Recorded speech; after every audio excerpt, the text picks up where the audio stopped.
25 वर्षों से प्रखंड के एकमात्र गौशाला खंडहर का रूप धारण किए हुए हैं। जमुई झाझा प्रखंड के एकमात्र गौशाला लगभग 25 वर्षों से खंडहर का रूप धारण किए हुए हैं। कितनी कमेटियां बनी, कितने पैसे इकट्ठे हुए, जनप्रतिनिधियों ने आकर कई बार बैठक की, परंतु किसी ने अब तक अपना कदम आगे नहीं बढ़ाया। नेता आए और अपनी रोटी सेक कर चले गए। आपको बता दें कि झाझा का श्री कृष्ण गौशाला, जो कि झाझा का धरोहर था, आज वह पूरी तरह से वीरान पड़ा हुआ है। जमुई जिले के झाझा प्रखंड के पुरानी बाजार का यह श्री कृष्ण गौशाला एक समय लोगों के लिए मनोरंजन का माध्यम था। प्रतिवर्ष होने वाले गौशाला पूजा में लोगों की भीड़ मेले में परिवर्तित हो जाती थी, पर अफसोस मेरा तो आज भी लगा करता है, लेकिन गौशाला में गाय एक भी नहीं रहती। लेकिन अब ना सरकार पहल करती है और ना ही हमारे जनप्रतिनिधि। तत्कालीन एसडीओ साहब थे अमरिंदर प्रताप सिंह जी, उनका बड़ा ही रुचि था गौशाला निर्माण का, और सरकार का भी पूरा ध्यान था कि गौशाला बिहार भर में जितने भी मृतप्राय हैं, जीर्ण अवस्था में, उसका निर्माण और जीर्णोद्धार कराया जाए। इसी योजना के तहत झाझा पर भी ध्यान हमारे एसडीओ साहब का आया था, और उस समय के तत्कालीन अमरिंदर सिंह जी आए थे यहाँ पे, और लगातार 2-3 बैठक कर करके बहुत सारा काम आगे भी बढ़ाया गया था।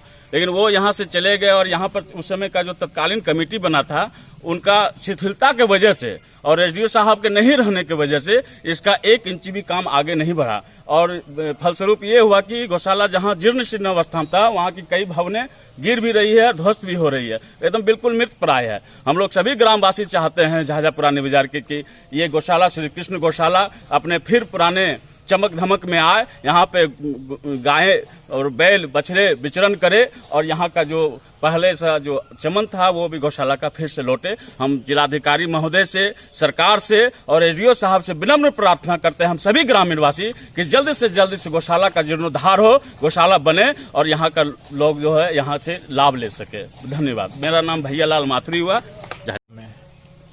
और जितने भी महानुभाव साहब आए गए और रोटी अपना अपना रोटी सेक के चले गए। कितना बार मीटिंग हुआ, कितना बार चंदा हुआ, कितना आज तक उस चंदा का कहाँ है।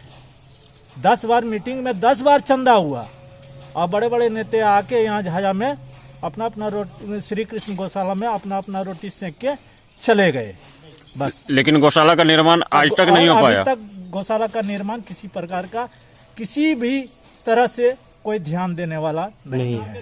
क्या क्या बैठक हुई और क्या क्या निर्णय लिया गया था, और कहाँ तक जीर्णोद्धार किया गया है? कोई जीर्णोद्धार नहीं हुआ। आते हैं, मीटिंग करते हैं और चले जाते हैं। मीटिंग आने के बाद हुजूम में आते हैं और हुजूम में चले जाते हैं, कहानी हो जाता है दिन। मतलब आज तक किन्हीं के द्वारा मतलब गौशाला के प्रति नहीं कुछ नहीं किया गया। नहीं, कुछ नहीं किया गया। कितना बार पैसा आया गया? हाँ, अब पैसा के बारे में तो हमको जानकारी नहीं है कि क्या आया क्या गया। आप शुरू से हैं यहाँ पर, सबसे पहले बैठक कब हुआ था? सुधीर कुमार सिंह एसडीओ या तो मतलब सुधीर सिंह जिस टाइम थे उसी टाइम पहला बैठक हुआ था। 2 मरतबा लगभग कितना वर्षों से इसका ये इस तरह से वीरान पड़ा हुआ है? ये गौशाला कम रखिए ना, 20 से 25 साल पहले। 25 साल तक। क्या नाम हुआ आपका? सुधीर कुमार झा।